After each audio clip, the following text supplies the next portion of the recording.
ប្រាជ្ញាគឺជាការដឹងការងារដែលអ្នកត្រូវធ្វើឯជំនាញគឺជាការដឹងពីរបៀបដែលអ្នកធ្វើវាចំណែកឯគុណធម៌គឺជាការចាប់ផ្ដើមធ្វើការងារនោះទៅតាមការសន្យាហេតុផលដ៏ចម្បងមួយដែលបណ្ដាលឲ្យមនុស្សជាច្រើនមានភាពខ្ជិលច្រអូសគឺទម្លាប់រង់ចាំរបស់ពួកគេពោលគឺរង់ចាំឱកាសដែលល្អដើម្បីធ្វើកិច្ចការអ្វីមួយតើអ្នកអាចទាយបានដែរទេថាតើនឹងមានអ្វីកើតឡើងចំពោះពួកគេចម្លើយគឺពួកគេមិនដែលចាប់ផ្ដើមធ្វើឡើយព្រោះនៅលើโลกនេះគឺគ្មានទេពេលវេលាដែលល្អឥតខ្ចោះដូច្នេះចូលអ្នកចាប់ផ្ដើមធ្វើនៅក្នុងថ្ងៃនេះហើយធ្វើវាឲ្យចម្រើនទៅមុខតាមតែអាចធ្វើទៅបានឬមិនដូច្នេះទេចូលអ្នកបន្តរងចាំទៀតចុះនិងចូលលួងចិត្តខ្លួនឯងផងថាពេលវេលាល្អនោះនឹងមកដល់បើអ្នកជឿថានៅលើโลกនេះពិតជាមានពេលវេលាល្អឥតខ្ចោះពេលនោះអ្នកនឹងចាត់ទុកពេលវេលាផ្សេងទៀតថាឥតតម្លៃដូចជាសម្រាមហើយអ្នកក៏ជឿផងដែរថានៅពេលវេលាល្អឥតខ្ចោះរបស់អ្នកចូលមកដល់អ្នកនឹងជោគជ័យដោយមិនចាំបាច់ប្រឹងឡើយតែជាក់ស្ដែងគឺវាមិនដូច្នេះទេចូលគម្រោងចាំពេលវេលាល្អធ្វើអ្វីផ្ទុយមកចូលអ្នកប្រឹងប្រែងធ្វើការងារដើម្បីសម្រេចគោលដៅរបស់អ្នកតាំងពីកើតមកខ្ញុំមិនដែលឃើញបុគ្គលណាដែលជោគជ័យតាមរយៈការរង់ចាំពេលវេលាល្អឥតខ្ចោះចូលមកដល់នោះឡើយប្រកាសមែនហើយមានការងារមួយចំនួនមិនអាចសម្រេចលឿនរហ័សបានទេទោះបីជាបានព្យាយាមកម្រិតណាក៏ដោយប៉ុន្តែវាមិនមែនមានន័យថាអ្នកមិនគួរសាកល្បងដោយរង់ចាំពេលវេលាល្អបំផុតណាមួយដើម្បីធ្វើវានោះទេ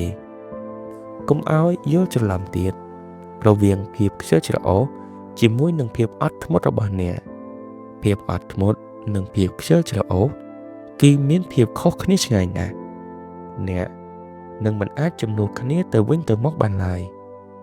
អ្នកត្រូវតែព្យាយាមប្រឹងប្រែងធ្វើការងារជារៀងរាល់ថ្ងៃបន្ទាប់មកអ្នកត្រូវតែមានភាពអត់ធ្មត់ដើម្បីរង់ចាំលទ្ធផលបង្ហាញខ្លួនដូចដែលរឿងនិទានស្ដីអំពីភាពអត់ធ្មត់ដ៏អស្ចារ្យមួយបាននិទានថាមានកសិករម្នាក់បានដាំដើមឫស្សីហើយកសិករបានស្រោចទឹកដើមឫស្សីជាប្រចាំអស់រយៈពេលជាង1ឆ្នាំប៉ុន្តែមិនបានឃើញសញ្ញានៃការលូតលាស់តតែសោះគ្មានការលូតលាស់គ្មានពន្លកគ្មានក្តីសង្ឃឹមនៅឆ្នាំទី2គឺដូចឆ្នាំទី3និងឆ្នាំទី4ដែរគាត់តែងតែមានក្តីសង្ឃឹមថាឫស្សីរបស់គាត់គឺជាឫស្សីដ៏អស្ចារ្យប៉ុន្តែពេលនេះគាត់បានបាត់បង់ភាពអត់ធ្មត់និងជំនឿបន្តិចម្ដងឆ្នាំទី5ចូលមកដល់ពេលគាត់រៀបចំខ្លួនដើម្បីបោះបង់ក្តីស្រមៃរបស់គាត់នៅក្នុងការដាំឫស្សីគាត់ស្រាប់តែឃើញឫស្សីចេញពន្លកបានបន្តិចប៉ុន្តែនៅរយៈពេល6សប្តាហ៍បន្ទាប់ដើមឫស្សីរបស់គាត់បានលូតលាស់កម្ពស់បានជាង18ម៉ែត្រឯណោះនេះគឺជារឿងនិទានដ៏ល្អមួយដែលបង្ហាញពីភាពអត់ធ្មត់និងការខិតខំប្រឹងប្រែងធ្វើការងារជីវិតគឺមិនខុសពីការដាំឫស្សីដូចនៅក្នុងរឿងនិទាននេះទេវាគ្មានទេសភាពជោគជ័យដែលកើតឡើងត្រឹមតែមួយយប់វាត្រូវការប្រើប្រាស់ពេលវេលាយូរទម្រាំតែភាពជោគជ័យកើតមានឡើងប៉ុន្តែវាក៏មិនមែនមានន័យថាយើងគួរតែអង្គុយនៅមួយកន្លែងនិងមិនចាំបាច់ធ្វើអ្វីតតែសោះនោះដែរឫស្សីខាងលើមិនអាចដុះបានដោយឯងទេវាត្រូវការកសិករដើម្បីជួយវាកសិករត្រូវយកគ្រាប់ទៅដាក់នៅក្នុងដីរួចថែទាំវាឲ្យបានល្អហើយត្រូវអត់ធ្មត់ដើម្បីរង់ចាំលទ្ធផលរបស់វាទៀតផង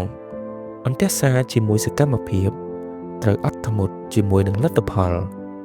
មានសិស្សម្នាក់ដែលរៀនបានទស្សនវិជ្ជាសេនបានទៅរកគ្រូរបស់គាត់ហើយបានសួរគ្រូប្រកបដោយភាពជឿជាក់ថាបើខ្ញុំបដិញ្ញាចិត្តរៀនទស្សនវិជ្ជាសេនដោយយកចិត្តទុកដាក់តើខ្ញុំត្រូវការចំណាយពេលប៉ុន្មានដើម្បីរៀនវាឲ្យបានចេះស្ទាត់លោកគ្រូក៏បានឆ្លើយថាវាត្រូវចំណាយពេល10ឆ្នាំដោយភាពអន្ទះសារខ្លាំងសិស្សនោះនិយាយថា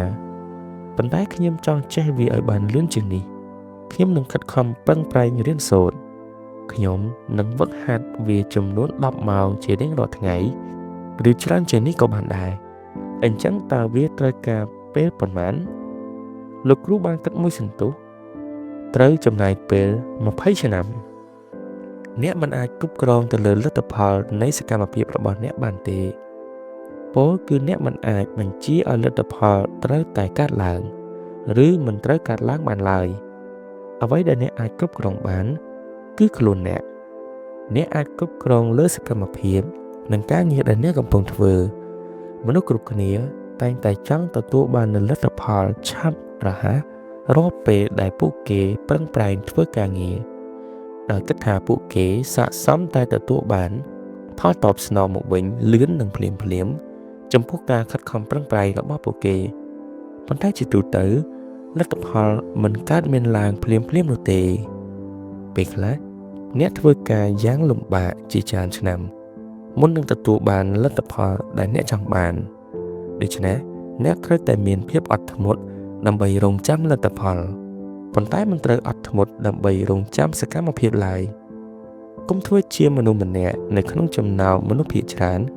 ដែលចូលចិត្តគិតថាពួកគេនឹងត្រូវបានផ្ដល់នូវអ្វីគ្រប់បែបយ៉ាងដោយមិនចាំបាច់បញ្ចេញញើសឈាមដំបូងអ្នកត្រូវតែប្រឹងប្រែងធ្វើការងារជាមុនសិនហើយបន្ទាប់មកអ្នកត្រូវរង់ចាំដើម្បីទទួលបានលទ្ធផលដែលអ្នកចង់បាន George Orwell បាននិយាយថាបុគ្គលដែលអាចធ្វើជាម្ចាស់លើភាពអត់ធ្មត់បានគឺជាម្ចាស់លើអ្វីគ្រប់យ៉ាងវាគ្មានទេពេលវេលាដែលល្អឥតខ្ចោះដើម្បីចាប់ផ្ដើមធ្វើអ្វីមួយដែលថ្មីអ្នកអាចចាប់ផ្ដើមនៅក្នុងពេលនេះហើយបង្កើតភាពសប្បាយរីករាយរីកចម្រើនទៅមុខឬអ្នកអាចអង្គុយដើម្បីបន្តរង់ចាំពេលវេលាស័ក្តិសមណាមួយពេលវេលាដែលល្អឥតខ្ចោះគឺឥឡូវនេះដើម្បីបោះជំហានទៅមុខទៅរកគោលដៅរបស់អ្នកគឺវាគ្មានពេលណាដែលល្អជាងថ្ងៃនេះទេសូមឈប់ធ្វើជាមនុស្សខ្ជិលច្រអូសទៀតទៅហើយចូលចាប់ផ្ដើមធ្វើការងារណាដែលអ្នកចាំបាច់ត្រូវតែធ្វើគន្លឹះដែលសំខាន់បំផុតគឺការធ្វើសកម្មភាពឲ្យបានជាប់លាប់ដើម្បីក្លាយទៅជាមនុស្សជំនាញនៅក្នុងកិច្ចការណាមួយអ្នកត្រូវតែធ្វើវាជារៀងរាល់ថ្ងៃនៅក្នុងរយៈពេលមួយយូរគ្រប់គ្រាន់ដើម្បីក្លាយទៅជាវិចិត្រករដ៏ល្អប្រសើរជាងមុនអ្នកត្រូវតែហ្វឹកហាត់ការគូររូបជារៀងរាល់ថ្ងៃដើម្បីក្លាយទៅជាអ្នកនិពន្ធដ៏ឆ្នើមអ្នកត្រូវតែហ្វឹកហាត់ការសរសេរជារៀងរាល់ថ្ងៃដើម្បីក្លាយទៅជាអ្នកនិយាយដ៏ពូកែម្នាក់អ្នកត្រូវតែហ្វឹកហាត់ការនិយាយជារៀងរាល់ថ្ងៃមនុស្សជាច្រើនមិនដែលបានចាប់ផ្ដើមតតែសោះហើយប្រសិនបើពួកគេបានចាប់ផ្ដើមកិច្ចការណាមួយពួកគេចូលចិត្តបោះបង់វាចោលភ្លាមនៅពេលដែលជួបបញ្ហាលំបាកនិងស្មុគស្មាញនានាមានតែមនុស្សមួយចំនួនតូចប៉ុណ្ណោះដែលនៅរក្សាជំហរយ៉ាងរឹងមាំហើយតស៊ូជារៀងរាល់ថ្ងៃមិនថាពួកគេជួបបញ្ហាលំបាកកម្រិតណាក៏ដោយការចាប់ផ្ដើមគឺជាជំហានដ៏ពិបាកបំផុតហើយវាជាជំហានដែលមនុស្សចំនួន 95% ជាប់គាំងមិនអាចបន្តដំណើរទៅមុខទៀតបានពួកគេមិនដែលហ៊ានចាប់ផ្ដើមពួកគេនៅតែបន្តរង់ចាំហើយបង្កើតលេសផ្សេងជាច្រើនដើម្បីការពារខ្លួនឯងប្រសិនបើអ្នកចង់បំបត្តិទម្លាប់អាក្រក់ណាមួយពេលវេលាដែលពិបាកបំផុតគឺ 2-3 ថ្ងៃដំបូងនេះហើយអាចប្រែទៅជាភាពងាយស្រួលបន្តិចម្ដងនៅ 2-3 សប្តាហ៍បន្ទាប់ប្រសិនបើអ្នកធ្វើជាមនុស្សចូលចិត្តពន្យាពេលនោះអ្នកគឺជាមនុស្សដែលមិនគោរពតាមពាក្យសម្ដីរបស់ខ្លួនឯងបើអ្នកនិយាយថាអ្នកនឹងធ្វើរឿងមួយ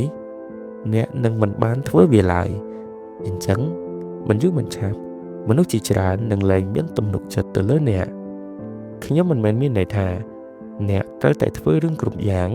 ដែលអ្នកផ្សេងស្នើសុំឲ្យអ្នកធ្វើនោះឡើយប៉ុន្តែពេលវេលាដែលអ្នកបានសន្យាថាអ្នកនឹងធ្វើអ្វីមួយនោះអ្នកគួរតែធ្វើវាឲ្យបានប្រសិនបើអ្នកនិយាយថាចាប់ពីថ្ងៃស្អែកនេះទៅអ្នកនឹងទៅក្លឹបហាត់ប្រាណអញ្ចឹងមិនថាមានរឿងអ្វីកើតឡើងនោះទេអ្នកគួរតែទៅក្លឹបហាត់ប្រាណឲ្យបាន ត្រូវធ្វើអ្វីដែលអ្នកបាននិយាយឈប់សន្យានេះឈប់សន្យានោះហើយបន្ទាប់មកអ្នកក៏នឹងខ្ជិលវិញត្រូវតែប្រកាន់ពាក្យសច្ចៈរបស់អ្នកជីមរ៉ាន់បាននិយាយថាបើអ្នករើសយកមនុស្សចំនួន 5% ហើយចំណាយពេលរាប់អានជាមួយពួកគេមិនយូរទេអ្នកនឹងក្លាយខ្លួនទៅជាប្រភេទមនុស្សដោយពួកគេមិនខានបើសិនបើមិត្តភក្តិរបស់អ្នកខ្ជិលច្រអូសនោះអ្នកនឹងក្លាយទៅជាមនុស្សខ្ជិលច្រអូសដែរបើសិនបើមិត្តភក្តិរបស់អ្នកជាមនុស្សស្ទាក់ស្ទើរនោះអ្នកនឹងក្លាយទៅជាមនុស្សស្ទាក់ស្ទើរដូចគ្នាបើសិនបើមិត្តភក្តិរបស់អ្នកជាមនុស្សតស៊ូនៅក្នុងការងារនោះអ្នកក៏នឹងក្លាយទៅជាមនុស្សតស៊ូម្នាក់ដែរបើសិនបើមិត្តភក្តិរបស់អ្នកចូលចិត្តអានសៀវភៅ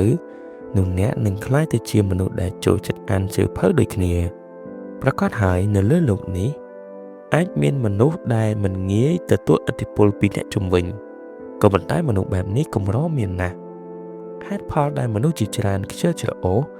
គឺក៏ព្រោះតែពួកគេបានប្រស្រ័យតាក់ទងជាញឹកញាប់ជាមួយនឹងប្រភេទមនុស្សខ្ជិលច្រអូសដូចគ្នានេះឯងអ្នកប្រើប្រាស់ទម្លាប់របស់មនុស្សណាដែលជិតស្និទ្ធនឹងអ្នកមិនថាវាជាទម្លាប់ល្អឬជាទម្លាប់អាក្រក់ឡើយវាក៏ជ្រាបចូលទៅក្នុងខ្លួនរបស់អ្នកបើសិនបើមិត្តភក្តិរបស់អ្នកចូលចិត្តនៅការខ្ជះខ្ជាយពេលវេលាឥតប្រយោជន៍អ្នកក៏នឹងអាចចូលរួមជាមួយពួកគេដែរហើយចែកពេលវេលារបស់អ្នកដោយឥតប្រយោជន៍ផងដែរការគេចពីឥទ្ធិពលរបស់មនុស្សនៅជុំវិញខ្លួនគឺមិនមែនជារឿងងាយស្រួលប៉ុន្មាននោះទេបើអញ្ចឹងតើអ្នកគួរធ្វើបែបណាមានមធ្យោបាយតែម្យ៉ាងគត់ដើម្បីប្រឈមនឹងបញ្ហានេះគឺអ្នកត្រូវតែមានសតិដឹងខ្លួនឯងជានិច្ចថាពេលដែលកំពុងធ្វើអ្វីមួយការគ្រាន់តែប្រកាន់ខ្ជាប់សតិដឹងខ្លួនវាអាចយកឈ្នះភាពខ្ជិលច្រអូសនិងអារម្មណ៍ចង់ពន្យាពេលរបស់អ្នកបានអ្នកដាច់ខាតត្រូវសង្កេតមើលសកម្មភាពទាំងឡាយណារបស់អ្នកត្រូវតែហ៊ាននិយាយប្រកែកការចម្លងឥទ្ធិពលគ្នាទៅវិញទៅមកនេះអាចនាំជាប្រយោជន៍ដល់អ្នកបានដែរប្រសិនបើអ្នកមានមិត្តភក្តិដែលឧស្សាហ៍ព្យាយាមមិនចូលចិត្តពន្យាពេលនិងចូលចិត្តបង្កើតទម្លាប់ល្អៗនៅពេលដែលអ្នកនៅក្បែរពួកគេអ្នកក៏នឹងក្លាយទៅជាមនុស្សល្អដូចជាពួកគេដែរជំរឿគឺជារបស់អ្នកមនុស្សទាំងអស់ដែលស្ថិតនៅជុំវិញអ្នកមានឥទ្ធិពលយ៉ាងសម្បើមទៅលើជីវិតរបស់អ្នកពួកគេអាចផ្លាស់ប្ដូរគំនិតសកម្មភាពនិងជីវិតរបស់អ្នកបានដូច្នេះចូលជ្រើសរើសមនុស្សដែលត្រឹមត្រូវមកធ្វើជាមិត្តរាប់អានមនុស្សដែលត្រឹមត្រូវនឹងជួយជំរុញឲ្យជីវិតអ្នកកាន់តែរីកចម្រើនចំណែកឯមនុស្សមិនត្រឹមត្រូវនឹងធ្វើឲ្យជីវិតរបស់អ្នកកាន់តែដុនដាបទៅបើអ្នកតែងតែនៅជាមួយមនុស្សអវិជ្ជមានជាប់ជាប្រចាំពួកគេនឹងធ្វើឲ្យអ្នកក្លាយទៅជាមនុស្សអវិជ្ជមានដែរប៉ុន្តែបើអ្នកធ្វើការផ្លាស់ប្ដូរដាក់ខ្លួនឲ្យជាប់ជាមួយនឹងមនុស្សវិជ្ជមានអ្នកនឹងក្លាយទៅជាមនុស្សវិជ្ជមានដែរមិនខានដូច្នេះអ្នកត្រូវតែគិតឲ្យបានច្បាស់លាស់ថាតើអ្នកចង់រាប់អានជាមួយមនុស្សប្រភេទណាប្រសិនបើអ្នកចង់ធ្វើការផ្លាស់ប្ដូរការគិតរបស់អ្នកត្រូវតែផ្លាស់ប្ដូរអ្វីដែលអ្នកធ្វើ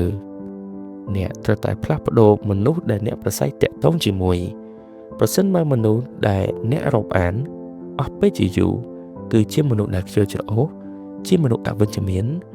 និងមិនអាចធ្វើឲ្យជីវិតរបស់អ្នករីកចម្រើនសូម្បីតែបន្តិចសោះនោះវាដល់ពេលដ៏ស័ក្តិសមបំផុតដើម្បីធ្វើការផ្លាស់ប្ដូរទំនាក់ទំនងនេះនិងកាត់បន្ថយការស្ដាប់នៅរាល់ដំបូន្មានរបស់ពួកគេមានមនុស្សម្នាក់បាននិយាយថាចូលបិទបង្អួចដែលធ្វើឲ្យអ្នកឈឺចាប់ទោះបីជាទេសភាពនៅខាងក្រៅស្រស់ស្អាតកម្រិតណាក៏ដោយហើយខ្ញុំក៏យល់អញ្ចឹងដែរកុំចេះតែទទួលយកដំបូន្មានពីមនុស្សគ្រប់គ្នាចូលកុំទទួលយកដំបូន្មានពីបុគ្គលណាដែលពុំមានលទ្ធផលដែលអ្នកចង់បានឧបមាថាអ្នកស្វែងរកដំបូន្មានអំពីរបៀបធ្វើយ៉ាងណាឲ្យជីវិតមានសុភមង្គលប៉ុន្តែអ្នកបែរជាទៅសួរនាំមនុស្សដែលកំពុងមានជីវិតគ្មានសុភមង្គលទៅវិញចូលសាពិចារណាបន្តិចទៅមើលប្រសិនបើដំបូន្មានរបស់គាត់មានគុណតម្លៃមែនចុះហេតុអ្វីបានជាពួកគាត់គ្មានសុភមង្គលនៅលើโลกនេះគ្មានមនុស្សណាដែលចង់បានជីវិតឥតសុភមង្គលឡើយមនុស្សដែលផ្ដល់ដំបូន្មានឲ្យអ្នកនឹងសម្រេចចិត្តលើប្រភេទជីវិត ដែលអ្នកនឹងរស់នៅទទួលយកដំបូន្មានពីមនុស្សកើតទុក្ខអ្នកនឹងក្លាយទៅជាមនុស្សកើតទុក្ខទទួលយកដំបូន្មានពីមនុស្សដែលមានសុខភាពមិនល្អអ្នកនឹងក្លាយទៅជាមនុស្សដែលមានសុខភាពមិនល្អទទួលយកដំបូន្មានពីមនុស្សមួម៉ៅអ្នកនឹងក្លាយទៅជាមនុស្សមួម៉ៅប្រសិនបើពួកគេមិនមានអ្វីដែលអ្នកចង់បាន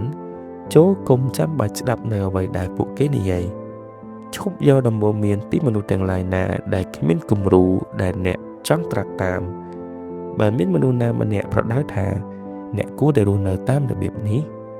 និងគួរធ្វើការងារនោះចូលឈប់ស្ដាប់ទស្សនៈយល់ឃើញរបស់គាត់ដំបូន្មានទាំងនោះគឺពិតជាគ្មានបានប្រយោជន៍អ្វីឡើយ